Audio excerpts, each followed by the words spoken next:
There's a new alternate jersey on the way for all 32 NHL teams, including the Detroit Red Wings. What could that look like? And then previewing Mason Appleton and Daniil Tarasov.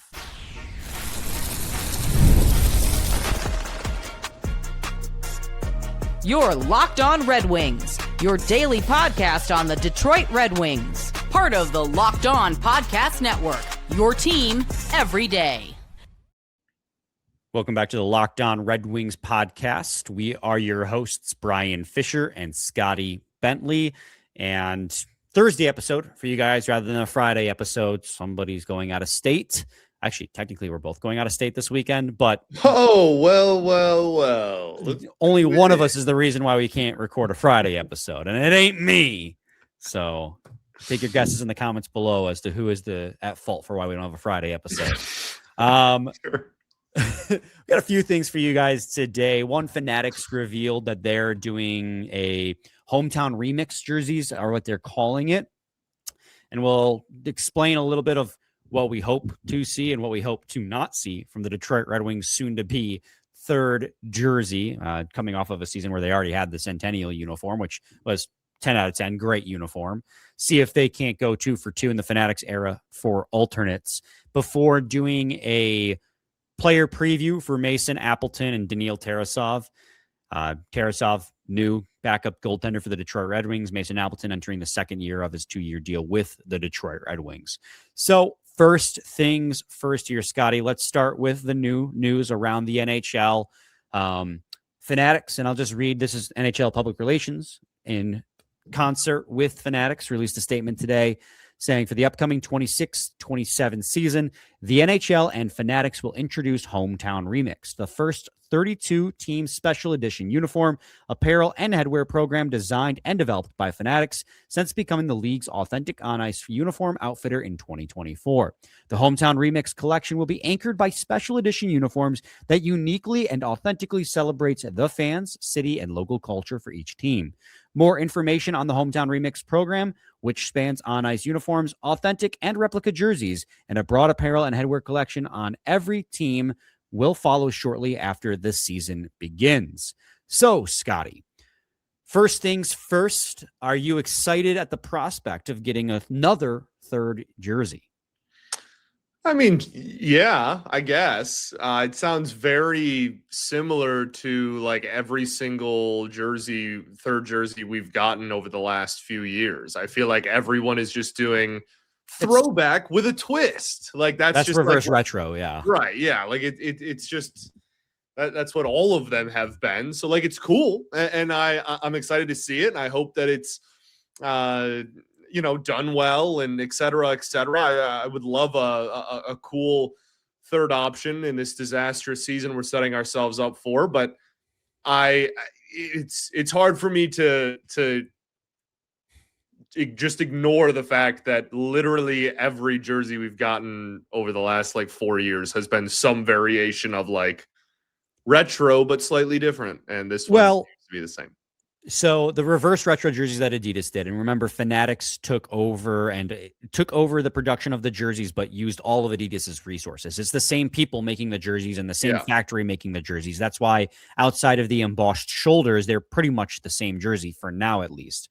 And yeah, the reverse retros were not great. The first one was a practice jersey. It was all white with gray stripes. It was terrible. And the second one, it was better. It was the candy cane jerseys, but instead of reversing where it was white with red stripes, they should have done red with white stripes. Instead, they're like, let's do red with black stripes. And it was better, but it was still weird.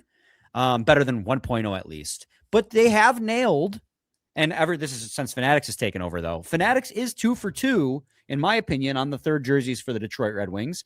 The Stadium Series uniform I really enjoyed, and the Centennial jersey, I think everyone agrees, was a 10 out of 10. Agreed. For the I'm not saying any of them were.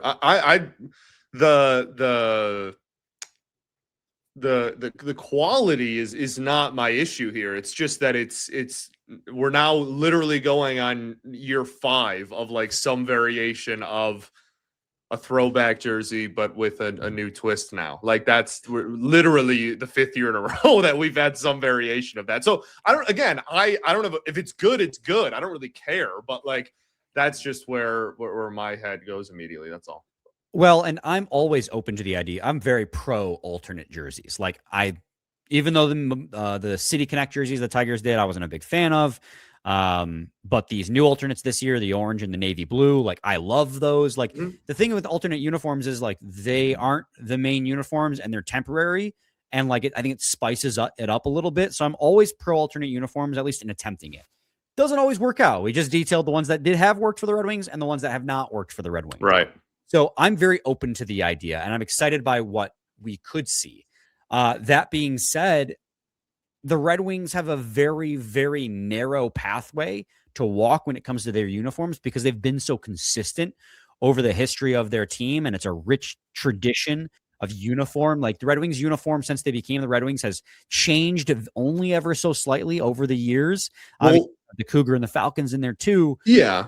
It feels like you can't go too far off the beaten path before people start going, that's ugly, as we saw with the reverse retros. For sure. One of my closest friends and my old roommate used to say like the Red Wings quote unquote problem with jerseys and alternate jerseys is they got it right the first time. Like it's very hard to, you know what I mean? Like it's very hard to make alternates and third and fourth jerseys for a team that's just like standard kit is pretty much perfect and unmatched by most people. Like it's again, not actually a problem, but it's something that I think it's a big reason why the alternates over the years have been so hit or miss. Yeah. And as far as, I mean, for me, as long as they do red and white or red and cream as the colors, which I know, really, it's like the Squidward meme. It's like, wow, really spicing it up today, aren't we? When the guy's ordering. But like, you got to stick to those colors because those are the only ones that really work for the Detroit Red Wings. We've seen it when they try to incorporate gray or black. They were pretty largely considered bad jerseys by the greater public.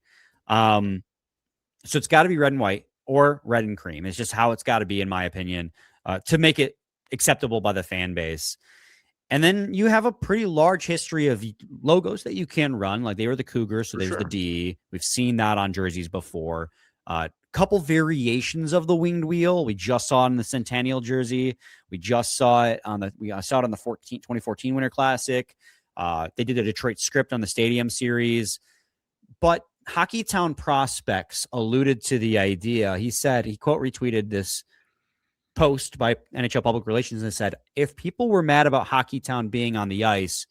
So we know the 90s Hockeytown logo has returned to the ice this season in full. It was there last year as part of the Centennial logo, but it's back on the normal logo this season. For what it's worth, I am hearing similar things.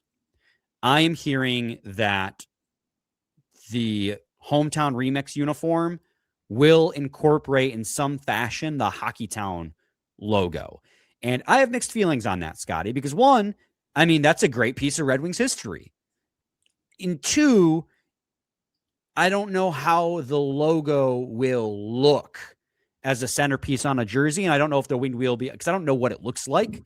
What I'm hearing is that the Hockeytown logo is going to be incorporated on the jersey in some fashion. So yeah, I'm open to it. I think that's a great piece of Red Wings history to pull from, but I'm curious of how the 90s brick broken logo that's gray too on top of that, so it's not red or white, will look on a uniform, or if maybe they'll change the colors. Yeah, and again, like they leave it up for interpretation a little bit, or a little bit of room for creativity with the remix aspect of it. So there could certainly be some changes and some slight alterations, if you will. But yeah, I mean, again, I think there's always potential with a Wings jersey. There's just always also potential that it sucks too, as we've seen. Yeah, it's just tough too when there's like script. And correction, it's not gray. It's black. It's black font for Hockeytown. I'm a LARPer apparently on Hockeytown lore. Gen Z slang coming out of a fake fan. How's that? It's a black logo, Red Warper. not gray. Hey, whatever, man. I'm just trying to keep with the kids. I'm trying to get the younger demographic engaged. So I'm open to it. I'm excited to see what it will look like. And honestly, if it's good, I'll probably get an Alex DeBrincat jersey because I want an Alex DeBrincat jersey anyways, regardless of whether or not he stays past the end of his season, because he's one of my favorite players on the team right now. So I'm excited to see what comes of the jersey. And they said on the press release that we won't find out until after the puck drops for the next season. I probably assume a few weeks and if not a month after they'll announce them. For sure. Yeah, I'd agree. All right, Scotty. We'll move on to segment 2 here, and we'll start our player previews. We only got a few players left. We'll do Mason Appleton and Daniil Tarasov today. So stay tuned to segment 2 of Locked On Red Wings.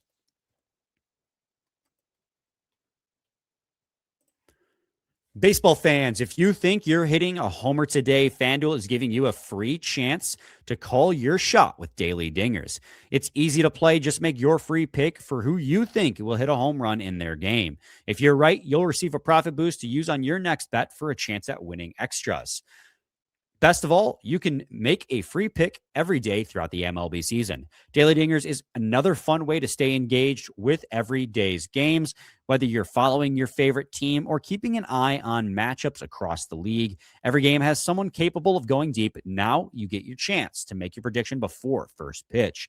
So, are you ready to play your game today? Join all the action at FanDuel.com. That's FanDuel.com to play Daily Dingers and make your free pick on who's hitting a homer. Play ball and swing for the fences on FanDuel, an official partner of the MLB.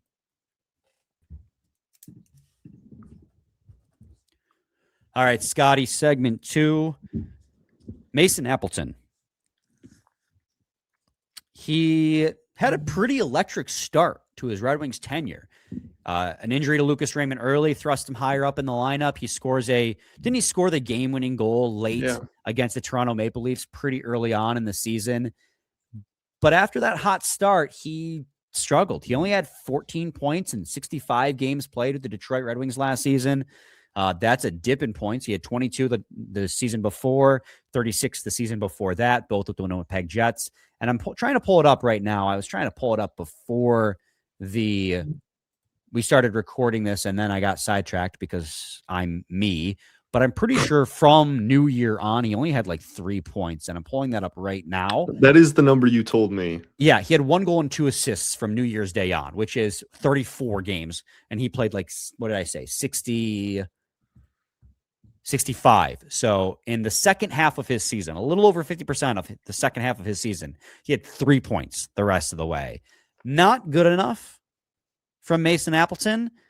I think the chief question with him is with the youth, Carter Mazur, Michael brandsegg-nygard, maybe Nate Danielson. Is he an everyday player on this roster next season?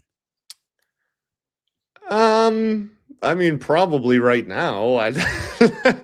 It's I don't know, man. I think there's a lot of, I mean, we talk about it a lot. There's obviously a lot of variance of what could still happen with the Wings, right? If they trade Larkin for 3 players that they all want to be in the lineup every day, then no, like Appleton probably doesn't have a spot in a lineup card. But as it stands right now, and especially if you were to remove Larkin from it, I would say yes. Now, what that role would look like, I would hope it would be down in the 4th line, or I guess to your point, maybe he's more just going into the year as the 13th forward, whatever. But yeah, I don't know. Like, I mean, you talk about value that he could bring, or like what role he fills. I mean, it's quite literally just filling a spot in the lineup card on the 4th line or the 13th forward. I don't think if they're in a position where he has to play like way up in the lineup card, I think the Wings might have even worse of a season than we're already kind of prepping for. Yeah, I mean, with the youth added to this team and the signing of Arvidsson, if he's in any top 6 role, I would be kind of beside myself. Sure. This is a guy for me that's just 3rd, 4th line max. Honestly, for me personally, I have him on the outside looking in on my roster. Like I'm looking at my forward group right now. I'm on Puckpedia's depth chart, right? And they have brandsegg-nygard as the forward on the outside looking in. Absolutely not happening. If he's not on the roster, if he's scratched, you're sending him to the AHL. So he's in the lineup because you want him to get action if he makes the team, which I assume he will. Carter Mazur's waiver eligible, so I don't think you're waiving him. So someone's got to sit out. So it's got to be, in my opinion, Appleton, Rasmussen, or Kolesar. And Kolesar, I want in the lineup for the physical element of his game. Like, they traded for him because of that specific purpose. I think feels like ages ago. It does. It was a different general manager ago. feels like an eternity ago that trade happened. Seriously. And so now you're weighing the pros and cons of the players that you would potentially scratch. And like, Appleton plays PK. He played, I think he averaged like a minute and a half, close to a minute and a half per game, 1 minute, 13 seconds per game last season on the penalty kill for the Detroit Red Wings. But outside that, like, the production's not there. He had less than 90 hits last season.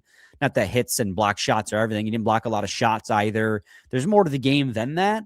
But it's just, I don't see enough value from his game to guarantee an everyday spot.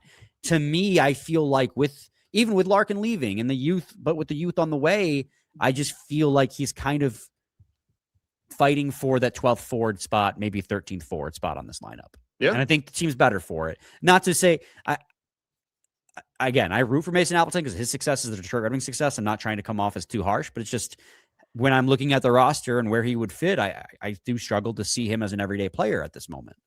For sure. And like, that's the reason he's still here, is because ultimately, if he is the 12th or 13th forward on the team, right, then you're one injury away from him having a more prominent fixture or a more prominent role in the lineup card, right? It doesn't take much. And it's hockey. It's a physical game. Somebody's going to get hurt, and he's there for that type of role. I think the bigger his role is, the bleaker the Red Wings' current situation probably is throughout the 84 games. Yeah, absolutely. And honestly, that's all I really have to say about Mason Appleton as a player, right? Yeah.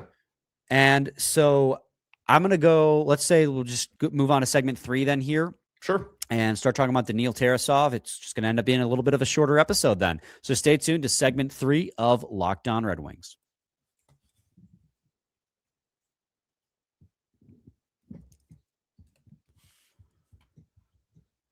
All right, Scotty. Daniil Tarasov, new Red Wing, new goaltender, probably the backup. 1-year deal, $2 million. He is 27 years old. So, on the younger side for goaltending. 33 games played last year, goals against average of 3.05, .895 save percentage with a pretty bad Florida Panthers year with all their injuries. That was a bad Panthers year because they just had a ton of guys banged up. The .895 save percentage is not great, but also keep in mind, too, save percentage in the league was down. So it's right around where the league save percentage was, I believe. Around league average, yeah, which is crazy. But what do you expect out of Daniil Tarasov behind John Gibson? Well, I think there's probably a best and worst case scenario here, right? Like, worst case scenario is he isn't what you signed him to be, and he ends up, 3 or 4 months into the season, you're like, wow, Gibson has to play literally every game. And at what point do we start talking about calling up somebody from Grand Rapids? And so, like, that's the again, kind of the floor. And that's not even like really the end of the world. Like, if he struggles mightily, it's not going to make or break the Red Wings season, right? It's a backup goalie. They have their kind of workhorse, and they have other younger options in Grand Rapids that they're confident in, or that we hope that they're confident in. I think the enticing part is what his ceiling could be, and that is a guy that is never going to obviously take over Gibson for his job or anything ridiculous like that. But if he can just be the guy that we have been looking for out of a backup goaltender for a while now, which is just make it so that you are competitive in games when Gibson is not in net. And I think that is probably around that 895 or 900 save percentage. If he's even close to that conversation in terms of production, I think it's probably a win. I think it's it's probably a guy that you're just going to keep at the NHL level throughout all of the season. I think it gets really interesting, and I know I'm like going off kind of on a tangent here, but like I think it becomes really interesting if the Red Wings stink. We obviously talked about what to do with Gibson, right? And there's kind of the line in the sand of like, do you trade him? Do you extend him? Do you not? Tarasov's not a part of that conversation, but I think that it is still like that obviously directly impacts his kind of role, at least post deadline, if not, longer, depending on what they decide to do. So I think that there is a little bit, not as much as Gibson, obviously, but there is a little bit of that conversation sprinkled in there too. Yeah, I think that overall I agree with the main point that you need him to just be competent. And I think he will probably be competent. I looked it up. The league average save percentage last year was .896. His save percentage last year, .895 on a banged up Panthers team. So I think he'll be fine. If he plays 33 games again, that means John Gibson's playing 50 plus, which is what you want out of John Gibson. And if he can, let me raise the bar a little bit. If he gives you a 900 save percentage, pretty good year. With where save percentages are across the league, a 900 save percentage would, John Gibson only had a 901. Granted, he had a terrible month of October and November. But if you can get a 900 save percentage out of Daniil Tarasov in 33 games, especially behind this defensive core, Sans, Seider, and Edvinsson, and this forward group with what we presume at some point will be Dylan Larkin-less, as your top two-way center, that would be mightily impressive.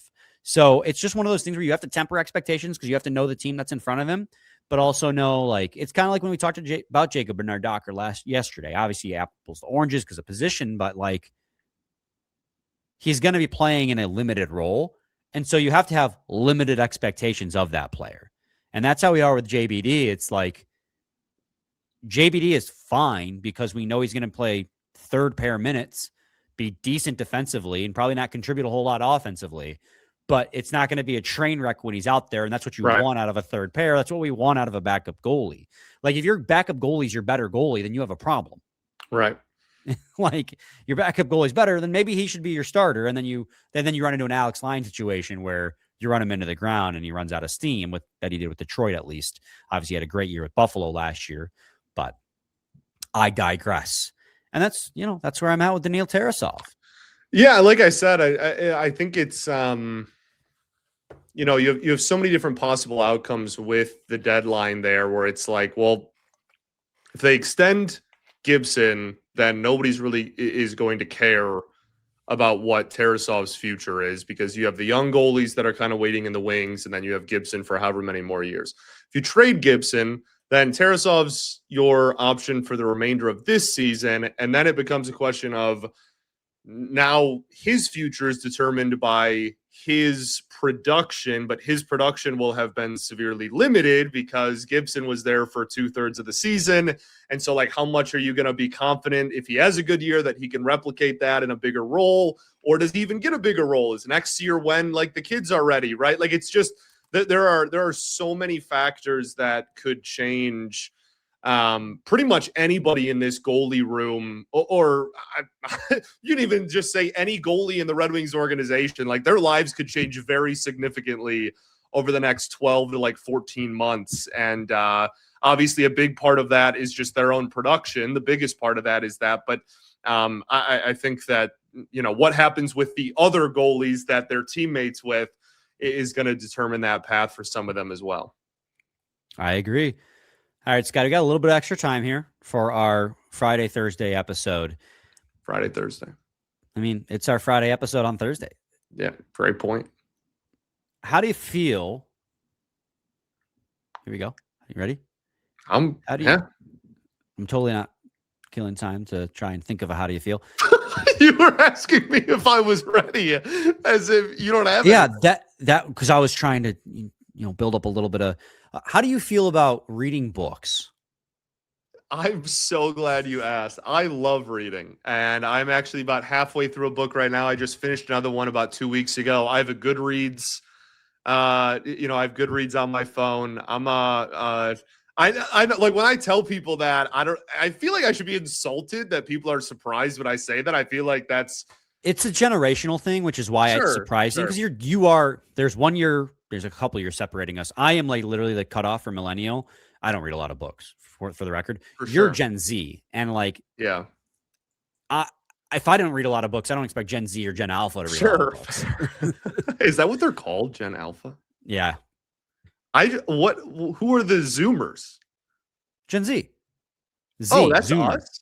Well, you're a Zoomer, but even like me, like people debate because like that like couple year window, right? Like I was born in the late 90s, and people still are like, you know, what generation are you technically? I don't know if I ever got a clear answer on me either. But what was the last book you read? Well, I'll talk about the one I'm reading right now is called Chain Gang All Stars, and it's very well written. It's a really, really interesting read, and it's essentially like a future in which it's basically like commentary on the like future potential prison like system. And so Chain Gang is like prisoners, and they essentially are putting I don't even know how to word it. It's essentially there's like athletic competition within like prisons in the future, and so it's like a commentary and kind of story on that. It's really fascinating. It's yeah, good, very well written.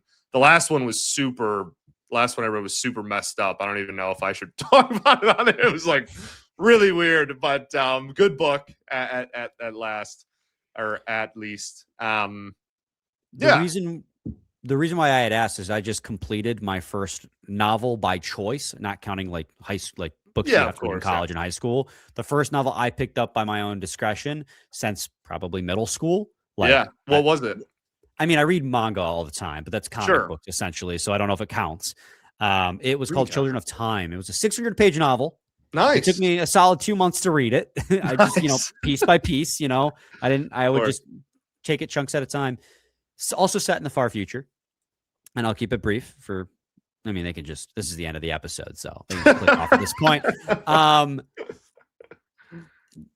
It's a 600-page novel set in the distant future.